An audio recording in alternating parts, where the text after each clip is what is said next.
किसी ने फकीर से कहा, हलाल की कमाई थोड़ी है सरकार, इससे पेट नहीं भरता। तो फकीर बोला, हलाल की कमाई थोड़ी ही होती है, इससे पेट भरे या ना भरे लेकिन जमीर मुतमईन रहता है। हराम की कमाई से पेट तो भर जाता है मगर इंसान जानवर बन जाता है, और ऐसे जानवर के पेट को कब्र की मट्टी एक दिन ऐसा भरती है कि वो कभी खाली नहीं होता। किसी ने पूछा, वो कौन शख्स है जो अपनी मौत के वक्त दूसरों के लिए इबरत बन जाता है? तो फकीर ने जवाब दिया, वो शख्स जो वर्दी पहनकर हल्फ उठाकर अपने ओहदे और पेशे से गद्दारी करके रिज़्क कमाता है, वो जब मरता है तो उसकी मौत बाइसे इबरत होती है।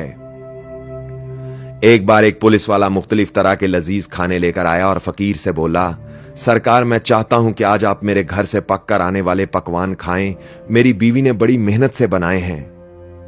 फकीर ने खाने को एक ही लुकमा उठाया था कि वापस रख दिया और बोला कि ले जाओ, तुम्हारे खाने से मुझे इंसानी खून की बू आ रही है। जाओ और ले जाकर इस खाने को कब्रिस्तान के कुत्तों के आगे डाल दो। अगर वो खा लें तो समझना कि तुम्हारी तौबा का वक्त अभी बाकी है, और अगर ना खाएं तो समझ लेना कि तेरी तौबा का वक्त गुजर गया।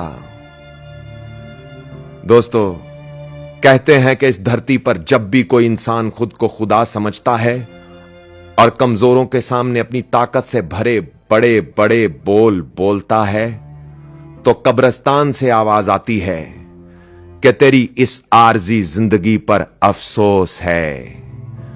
जब तू वापस पलटकर मेरे पास आएगा तो तेरे मुंह से आवाज तक ना निकलेगी।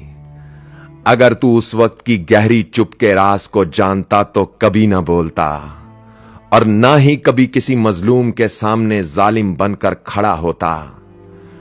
उजड़ जाते हैं वो लोग जो दूसरों के हक के नवाले छीन कर खाते हैं। बर्बाद हो जाते हैं वो बच्चे जिनका बाप रिज़्क की वजह से अपने ज़मीर का कैदी होता है।